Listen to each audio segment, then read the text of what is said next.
नमस्कार प्यारे साथियों, स्वागत है आपका आपके अपने YouTube channel study junction tech में। आशा करता हूं आप सभी अच्छे होंगे, अच्छी तैयारी चल रही होगी। साइंस फिजिक्स हम पढ़ रहे हैं और टॉपिक है हमारा ऊर्जा, एनर्जी। एक क्लास हमारी पहले हो चुकी और चलते हैं आज की क्लास पर। पहला क्वेश्चन है आज का, किसी वस्तु द्वारा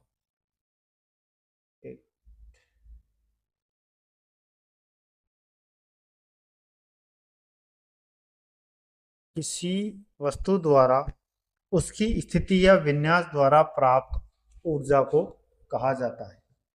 किसी वस्तु है, उसकी स्थिति या उसका जो विन्यास है, उसके द्वारा जो ऊर्जा प्राप्त होती है उसे क्या कहा जाता है, यह बताना है। गतिज ऊर्जा, परमाणु ऊर्जा, स्थितिज ऊर्जा या फिर विद्युत ऊर्जा। तो पिछली क्लास में बताया मैंने, वस्तु की जो स्थिति जो होती है उसके अंदर एक ऊर्जा विद्यमान होती है, मतलब स्थिर अवस्था के अंदर एक ऊर्जा विद्यमान होती है, और वो कौन सी होती है?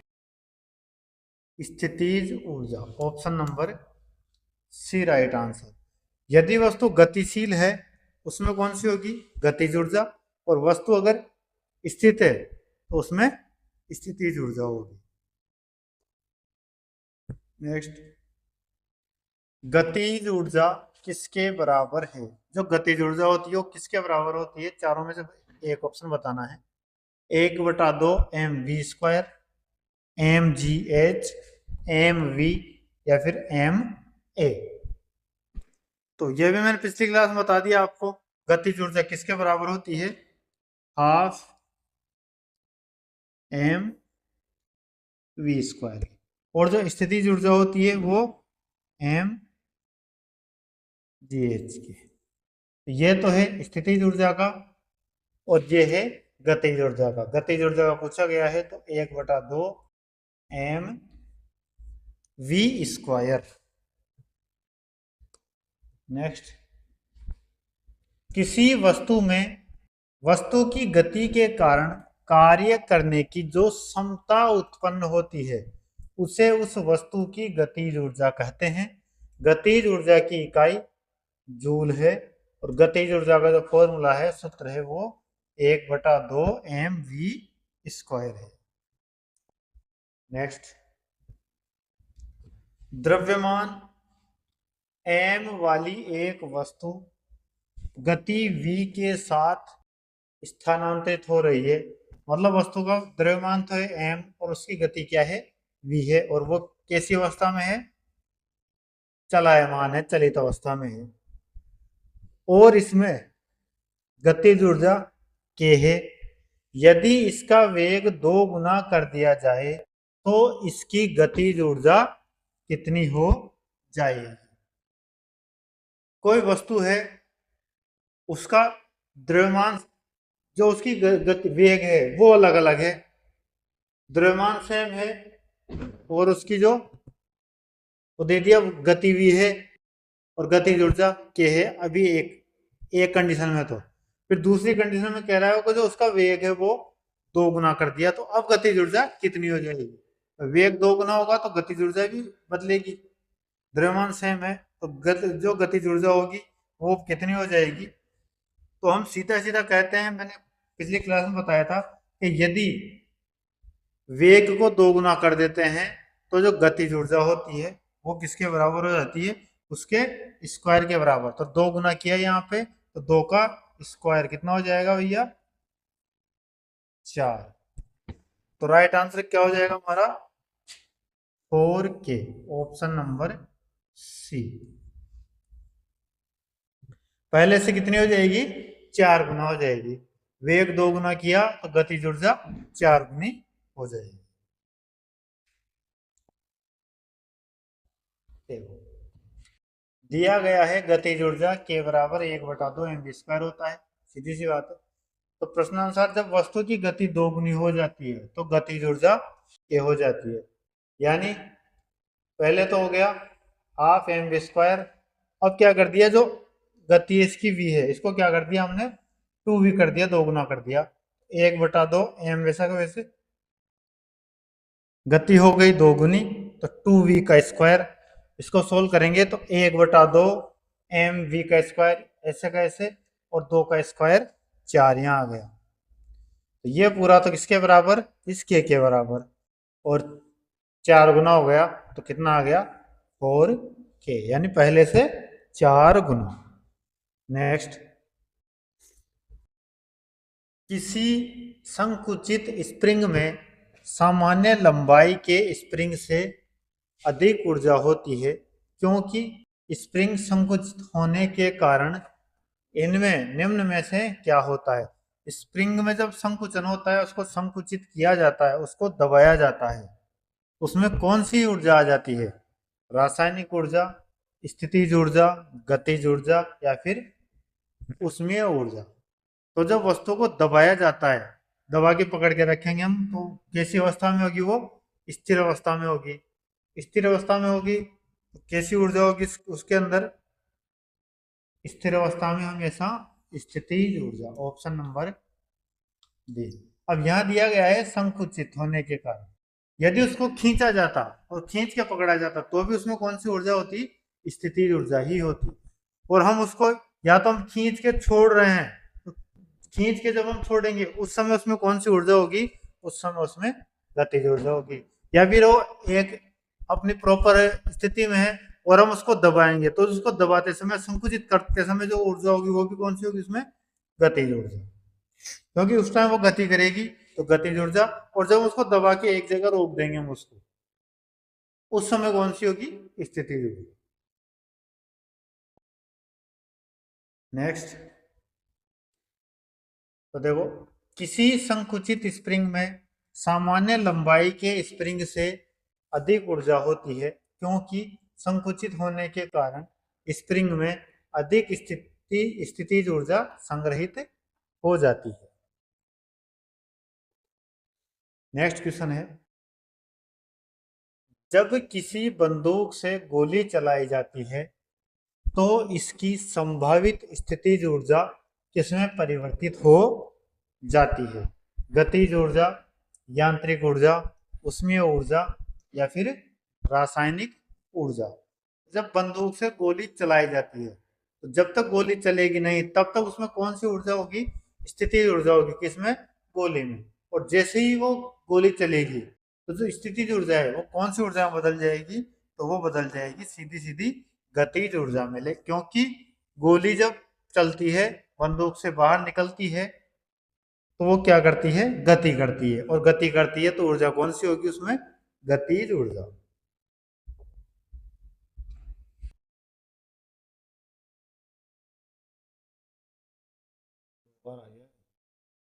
दो बार आ गया किसी, जब किसी बंदूक से गोली चलाई जाती है तो इसकी संभावित स्थितिज ऊर्जा गतिज ऊर्जा में परिवर्तित हो जाती है। किसी वस्तु में उसकी गति के कारण कार्य करने की जो क्षमता उत्पन्न होती है उसे उस वस्तु की गतिज ऊर्जा कहते हैं। यदि m द्रव्यमान की वस्तु v वेग से चल रही हो तो वस्तु की गतिज ऊर्जा के होगी, कितनी होगी वो, 1/2 mv स्क्वायर। नेक्स्ट, 5 किलोग्राम और 10 किलोग्राम द्रव्यमान की दो इस्पात की गेंदों की गतिज ऊर्जाएं समान है। तो दोनों की गतिज ऊर्जा है वो समान है, द्रव्यमान क्या है, अलग अलग है। यदि संभावना हो तो कौन सी गेंद तेजी से गति कर रही है, द्रव्यमान अलग अलग है, गतिज ऊर्जाएं जो है वो समान है, तो अलग अलग क्या होगी उसमें, द्रव्यमान दोनों का अलग अलग है और गतिज ऊर्जा क्या होगी, समान होगी। ऑप्शन देखिए, गतिज ऊर्जा निकाय की गति पर निर्भर नहीं करती है, 5 किलोग्राम वाली गेंद तेज चल रही है, दोनों गेंदें समान गति से चल रही है, 10 किलोग्राम वाली गेंद तेज चल रही है। तो जब द्रव्यमान अलग अलग है और गतिज ऊर्जाएं क्या है, समान है, तो कौन सी जो गेंद है वो तेज चलेगी भैया, तो जो कम द्रव्यमान वाली जो गेंद है वो कैसे चलेगी, वो तेज चलेगी। तो राइट आंसर कौन सा होगा इसका, ऑप्शन नंबर बी, 5 किलोग्राम वाली गेंद तेज चल रही है। गतिज ऊर्जा समान है और द्रव्यमान अलग अलग। तो जो कम द्रव्यमान वाली जो गेंद होती है वो तेज गति से चलती है। अब इसका सॉल्यूशन दिया गया है, देखो m1 5 किलोग्राम, छोटी गेंद की गति क्या मान लिया, v1, m2 10 किलोग्राम जो कि बड़ी है और उसकी गति v2।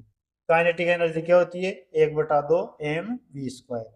तो पहले तो है फर्स्ट वाली जो छोटी बॉल है उसकी काइनेटिक एनर्जी 1/2 m1 v1 का स्क्वायर बराबर किसके, 1/2 m2 v2 का स्क्वायर, क्योंकि गतिज ऊर्जाएं क्या है, बराबर, तो बीच में चिन्ह बराबर का।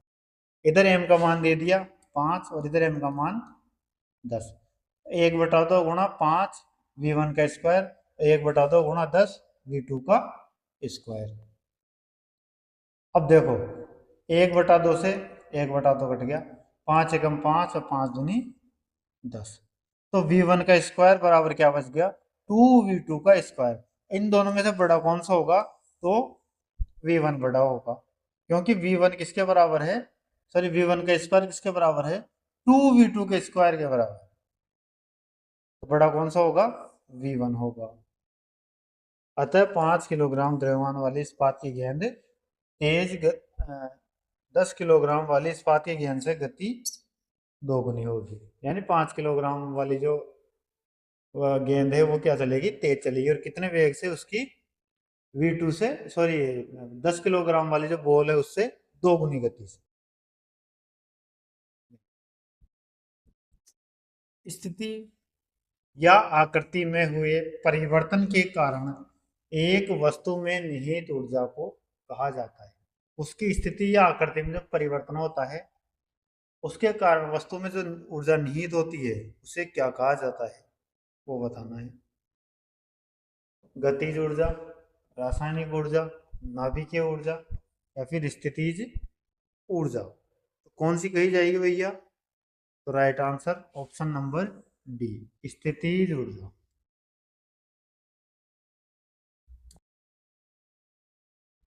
स्थिति या आकृति में हुए परिवर्तन के कारण एक वस्तु में निहित ऊर्जा को उस वस्तु की स्थितिज ऊर्जा कहा जाता है। जैसे बांध के एकत्र पानी में संचित ऊर्जा, तनी या दबी स्प्रिंग में संचित ऊर्जा, घड़ी की चाबी में संचित ऊर्जा आदि। नेक्स्ट, यांत्रिक ऊर्जा किसके बराबर है, पिछली क्लास में आ गया ये भी।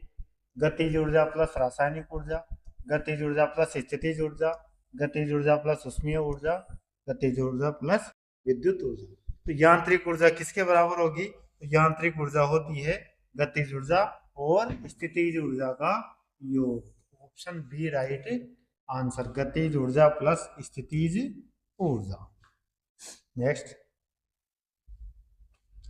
किसी यांत्रिक प्रणाली के किसी अवयव में निहित स्थितिज ऊर्जा एवं गतिज ऊर्जा के योग को उस यांत्रिक प्रणाली के अवयव की यांत्रिक ऊर्जा कहते हैं। अर्थात यांत्रिक ऊर्जा किसी अवयव की गति एवं स्थिति से संबंधित होती है। यदि यांत्रिक ऊर्जा ME एवं गतिज ऊर्जा KE और स्थितिज ऊर्जा UE है तो ME बराबर KE प्लस UE, दोनों का क्या होगा, योग होगा। नेक्स्ट, एक खींचे हुए धनुष से तीर छोड़ते समय धनुष की स्थितिज ऊर्जा किसमें बदल जाती है, रासायनिक ऊर्जा, गतिज ऊर्जा, ध्वनि ऊर्जा, ताप ऊर्जा।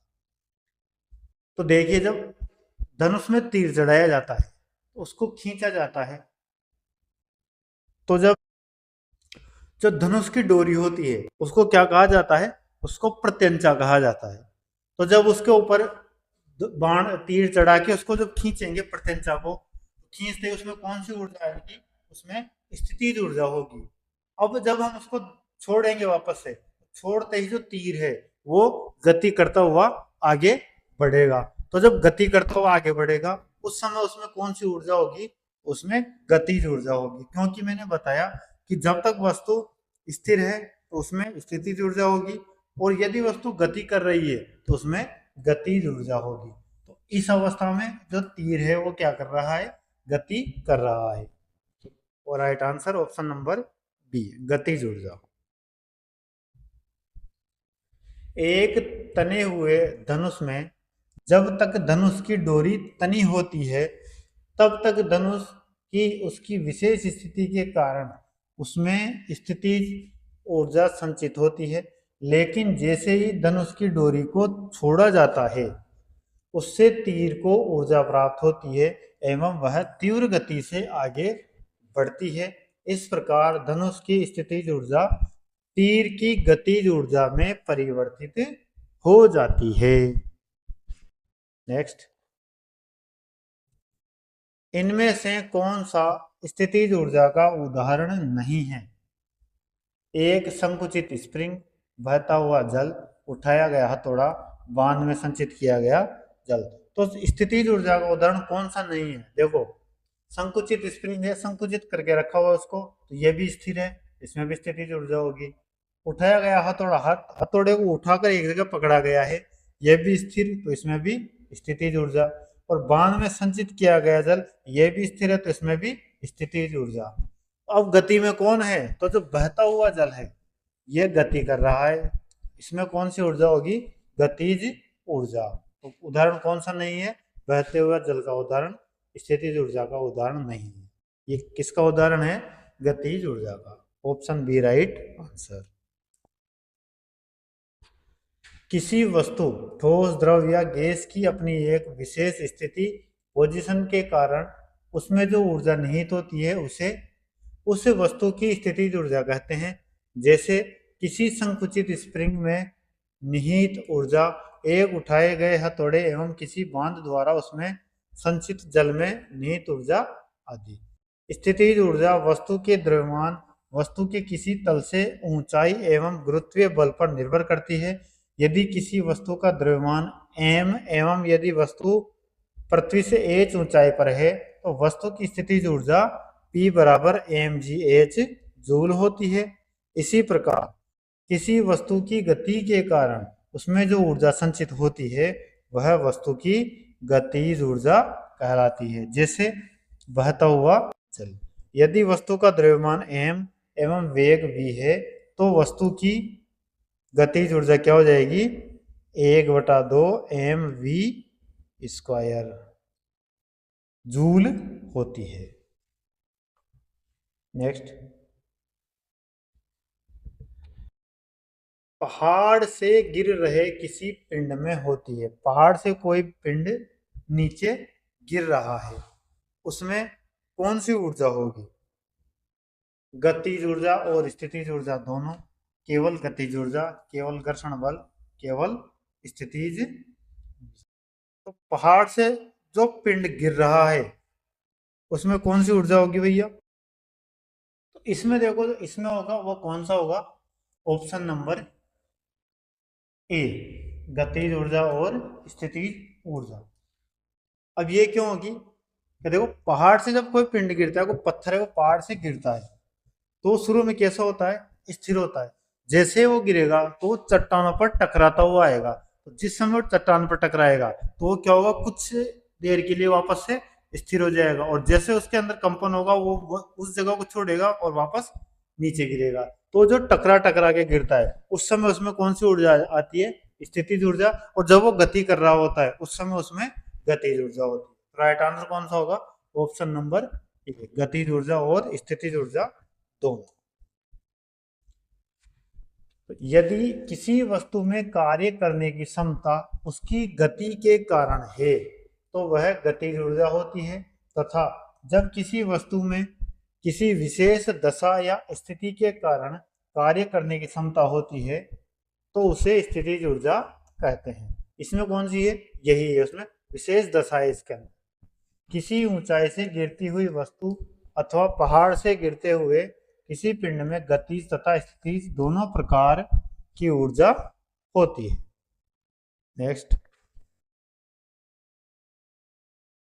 नेक्स्ट है मास एम के साथ चलती हुई वस्तु की गतिज ऊर्जा ई के का मूल्य क्या होगा यदि इसकी गति को v से बढ़ाकर 2v तक 2 गुना किया जाता है।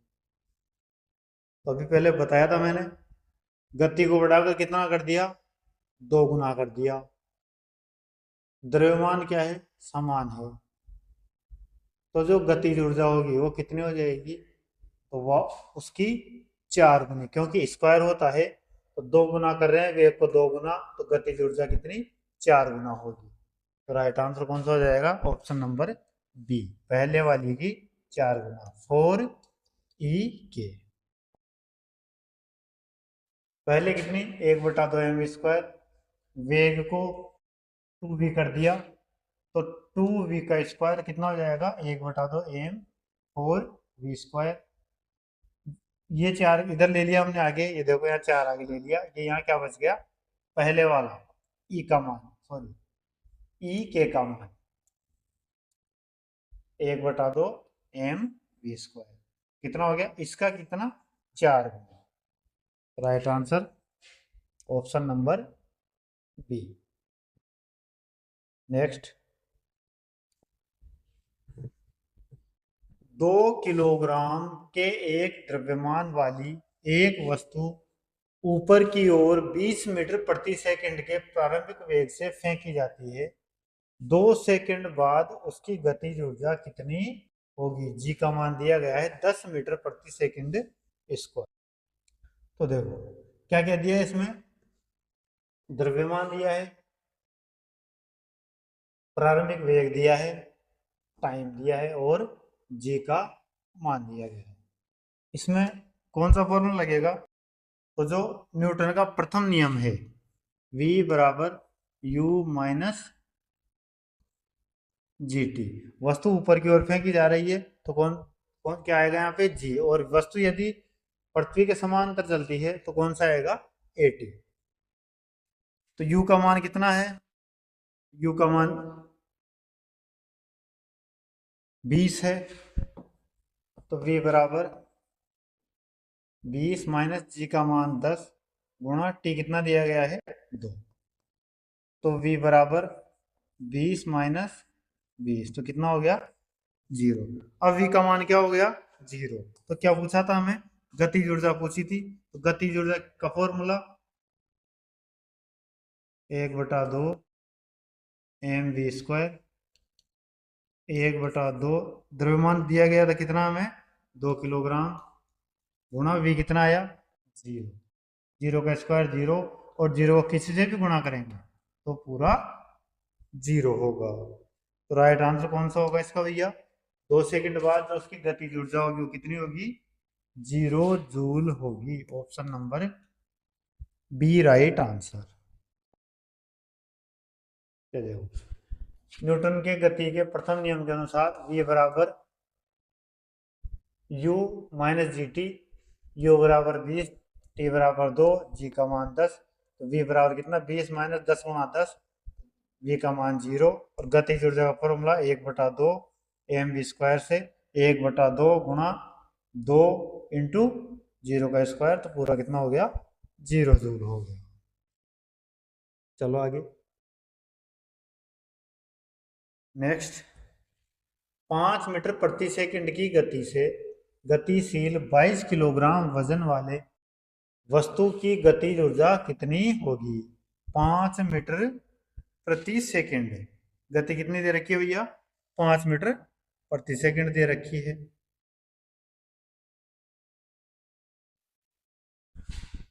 तो V बराबर दे रखा है 5, M बराबर दे रखा है 22, गतिज ऊर्जा कितनी होगी,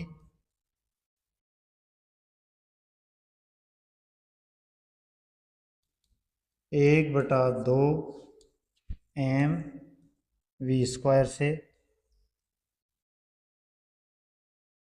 1/2 इंटू 22 इंटू 5 का स्क्वायर, 5 गुणा 5, 2 से 1 बार, 2 से 11 बार, तो कितना हो गया ये 5 इंटू 5 25, 25 इंटू 11 करेंगे तो कितना आ जाएगा 275 joule. Right answer option number A right answer 275 joule right answer होगा। चलिए नेक्स्ट, गतिज ऊर्जा के बराबर 1/2 mv²। एम का मान 22 किलोग्राम, वी का मान 5 मीटर प्रति सेकंड।